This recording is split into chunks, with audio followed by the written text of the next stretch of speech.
Depuis plusieurs mois, la culture fabrique d'Esch-sur-Alzette est sous les bombes. Des bombes de peinture mises entre les mains des lycéens qui offrent un nouveau visage à la cour dans le cadre du projet Urban Art. Un projet pédagogique et artistique encadré par leurs enseignants et des artistes venus de toute l'Europe. L'idée, c'est de montrer les côtés contemporains de la couture fabrique, mais aussi de raconter un peu de l'histoire de la couture fabrique d'Esch-sur-Alzette sur le mur. C'est-à-dire on a proposé à chaque fois, à chaque artiste, des thèmes précis. Par exemple, la sidérurgie, l'abattoir, les squats artistiques, l'occupation de la couture fabrique dans les années 80.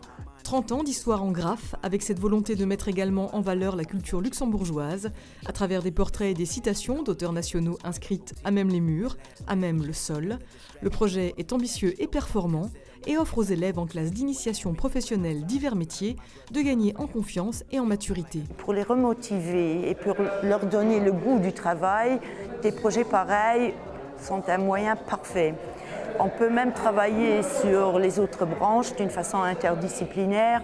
On a travaillé sur l'histoire de la sidérurgie, l'histoire du graffiti.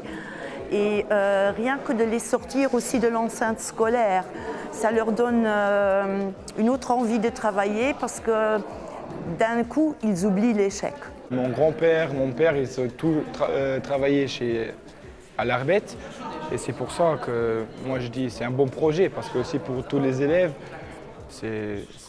tu peux t'amuser, tu peux apprendre quelque chose. Car le projet Urban Art permet non seulement de travailler en équipe avec rigueur et respect, mais également de développer sa créativité. Cette semaine, c'est l'artiste designer Michael Sanctobin qui joue les guides artistiques.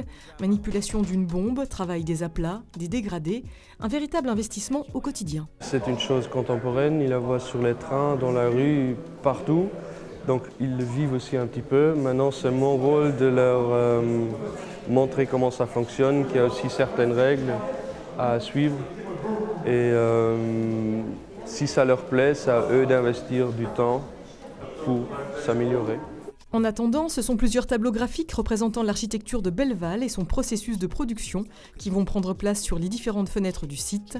Après 5 mois de travail, elles seront inaugurées le 20 septembre prochain à l'occasion d'un festival entièrement dédié à la culture urbaine.